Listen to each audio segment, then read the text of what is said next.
ભક્ત ગોરા કુંભાર.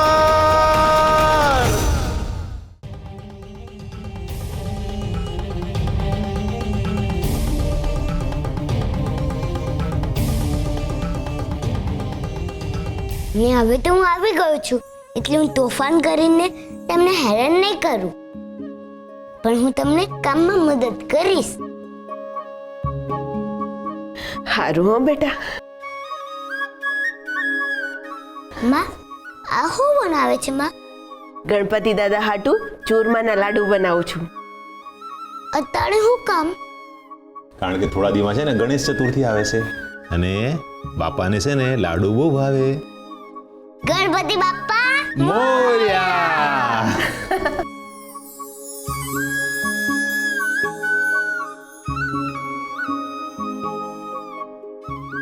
એ ગોરા, આ શું કરે છે? માં, તો મને રોટલા ઘડતા શીખવાડ ને. તું લાડુ બનાય કારણ કે રોટલા ઘડતા શીખી લઉં. શીખવાડ ને માં. હારું. આમ પાછો જા થોડો.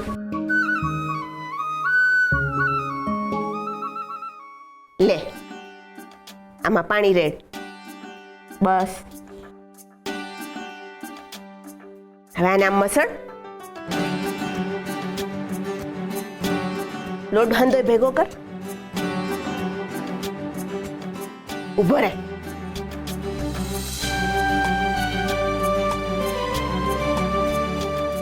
કરાવું. હવે ઉભો રહે.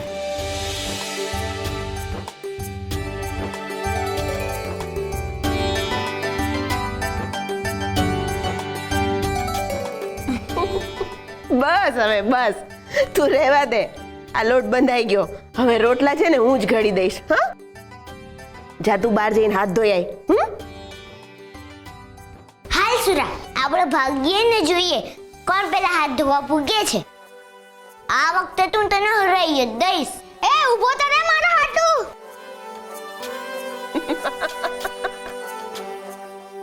દેવી, કેટલા દી પછી આ ઘરમાં છોકરાઓનો કલરો ગુંજ્યો નહીં? ગોરાનો હતો ને તો આ ઘર જાણે છે ને રણ જેવું લાગતું હતું. હા, પણ હવે ઈ રણમાં કૂંપળ ખીલી હોય ને એમ લાગે છે ભગત. આ હંધી મારા હરીની કૃપા છે દેવી. ઓહો, જલ્દી જલ્દી. આહા પગલા.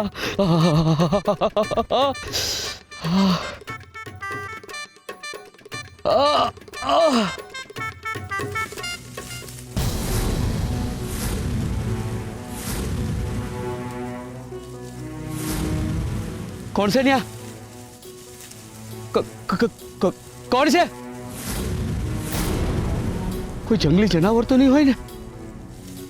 કહું છું, કોણ છે ન્યા? કોણ છે? મારી હવાર બગાડશે આજે.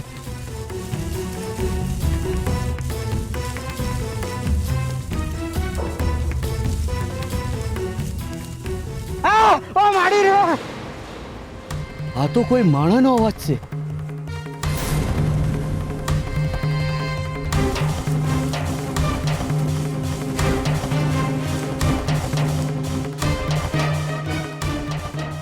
કોણ છે તું? ના, હું કમ અંતાણો તો હે?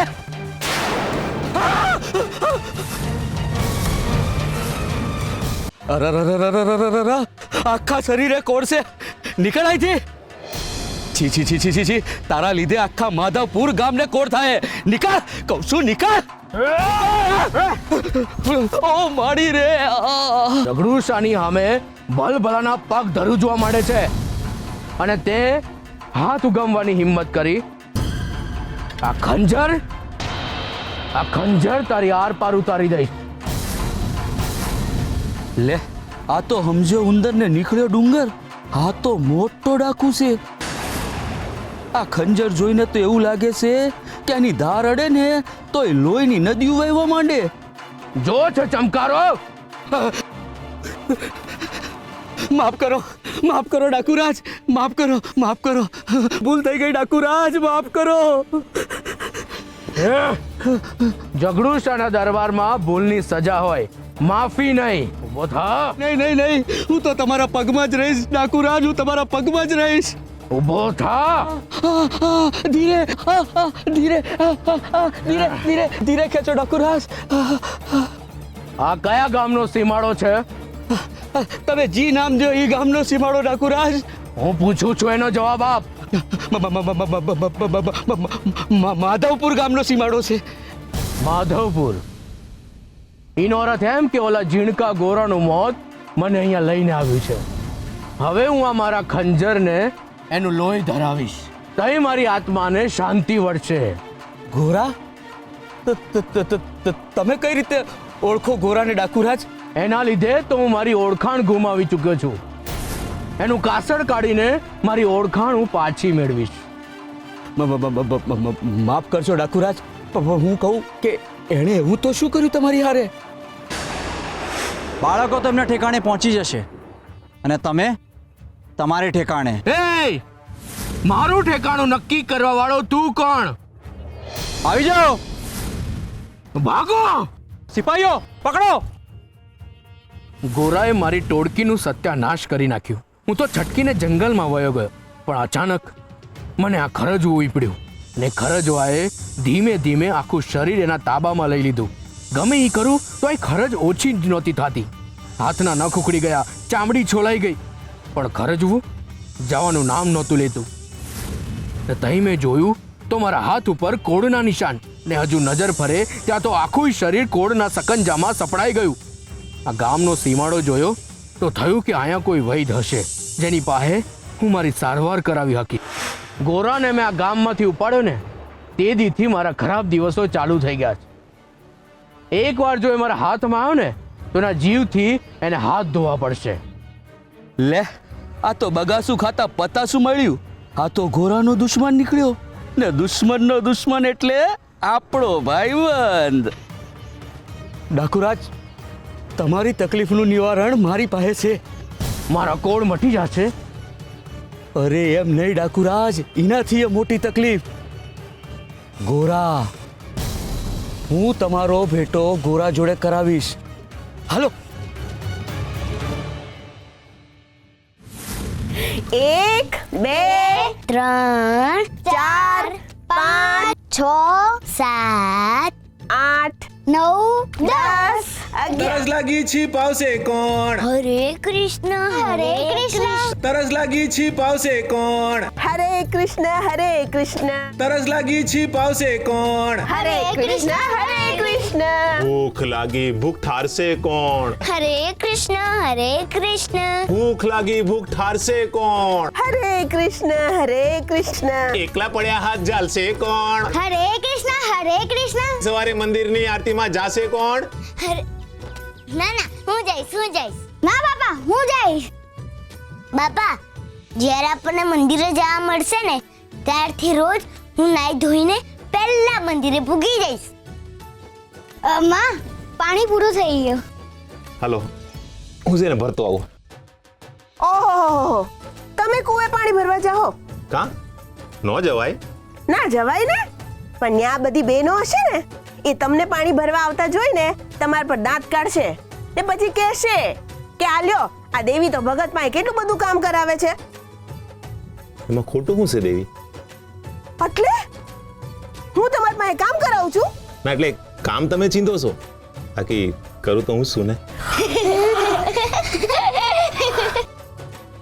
બહુ સારું, હું જ કુએ પાણી ભરવા જાઉં છું. દેવી,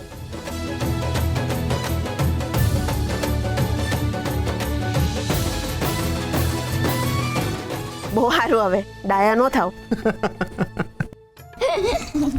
લે આ પકડ. હા.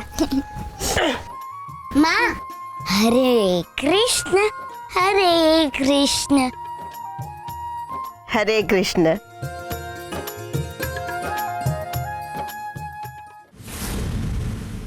મોટા મોટા બહારવાટિયાઓને એક ખંજરના ઘાએ પતાવી દીધા, પણ કોણ જાણે ઈદી કોનું મોઢું જોયું તું કે દેવકલાવ.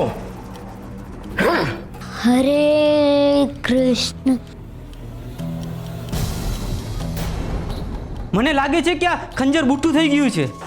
એના મોઢેથી હરે કૃષ્ણનું રટન હાલતું હતું અને એની જીભ ઉપર મારું ખંજર હાલી નહોતું હકતું.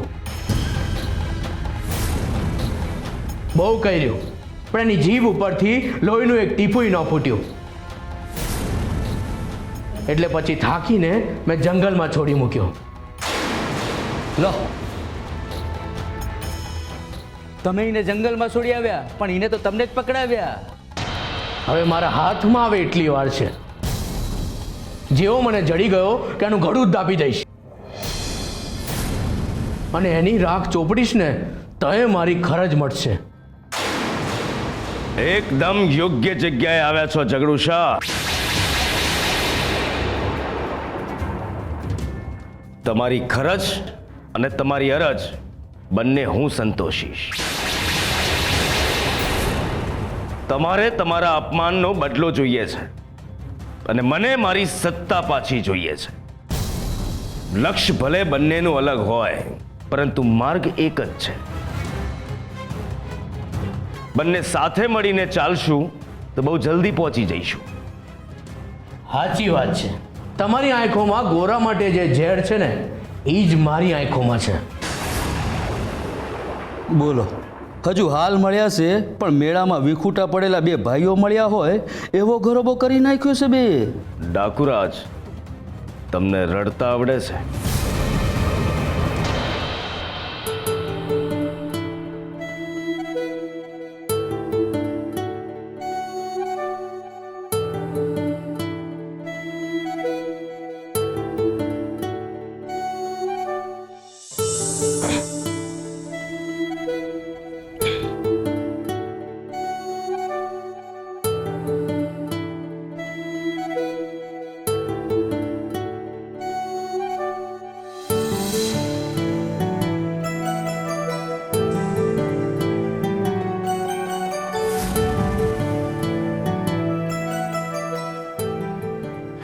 શ્યામભાઈ, તમે દેવીબેન, તમે હું કામ આટલો ભાર ઉપાડો છો?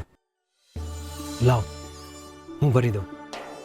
ના ના ભાઈ, આ તો મારે રોજનું થયું. તમે રહેવા દો, ચિંતા ન કરો. તો એક દી આરામ કરો. લાવ. શ્યામભાઈ, ખૂબ ખૂબ આભાર તમારો. જ્યાં જ્યાં અમને તકલીફ પડી છે ને ત્યાં ત્યાં તમે આવીને ઊભા રહ્યા છો.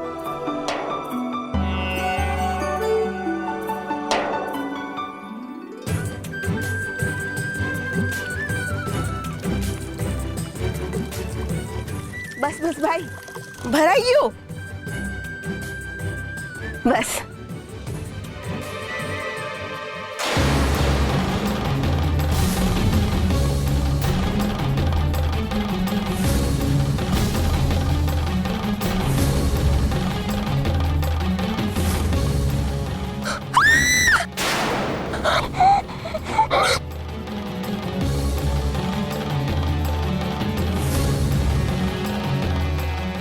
ભાઈ, મને મારું પ્રતિબિંબ નથી દેખાતું.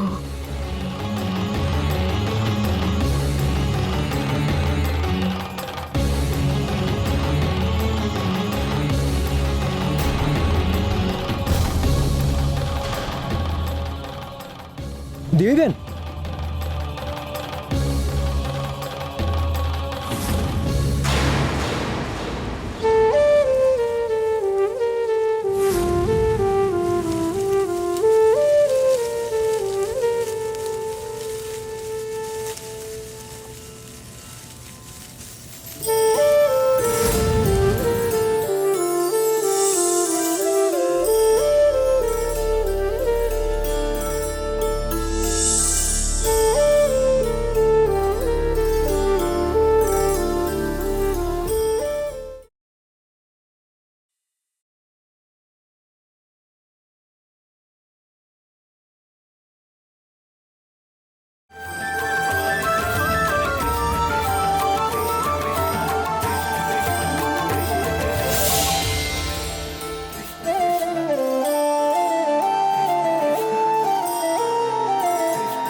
કોણ છો તમે? શ્યામભાઈ. નામ પણ બોલો છો અને ઓળખાણ પણ પૂછો છો. હું શ્યામ છું. શ્યામ. અરે તમે મને ભૂલી ગયા કે શું? હું એ જ છું જે પહેલા હતો, અત્યારે છું અને પછી પણ રહીશ, હંમેશને માટે. પણ તમે રડી કેમ રહ્યા છો? શ્યામભાઈ,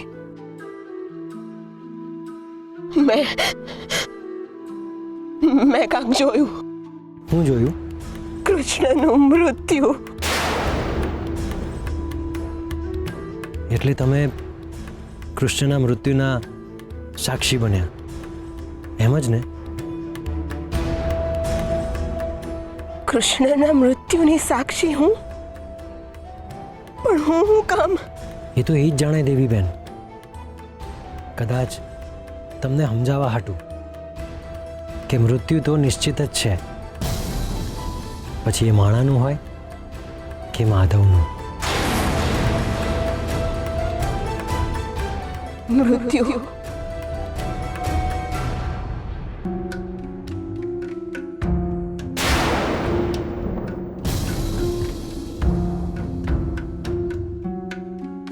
દેવીબેન, હાલો, ઘરે અંધાએ તમારી રાહ જોતા હશે. ના ના, આમ ભગત મને જોહે ને તો એમને ચિંતા થાય. ઉભા રહ્યો.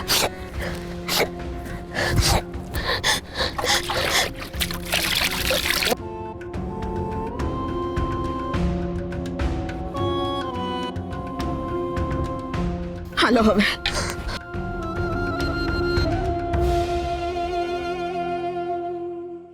રૂકમણી સાચું કહે છે, સ્ત્રી સહન શક્તિની મૂર્તિ હોય છે, કરુણાનો સાગર હોય છે.